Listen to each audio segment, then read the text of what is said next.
on Cape Canaveral, outside of Melbourne. I lived on Melbourne.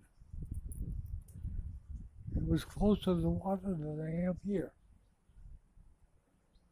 I had the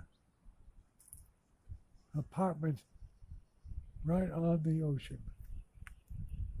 That's an island, you know, down the coast of Florida. And when were you there? 1955. And what did you say happened when you were there?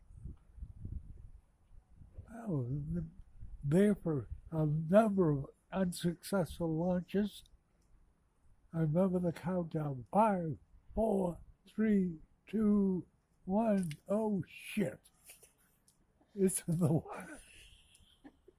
That's the one I remember.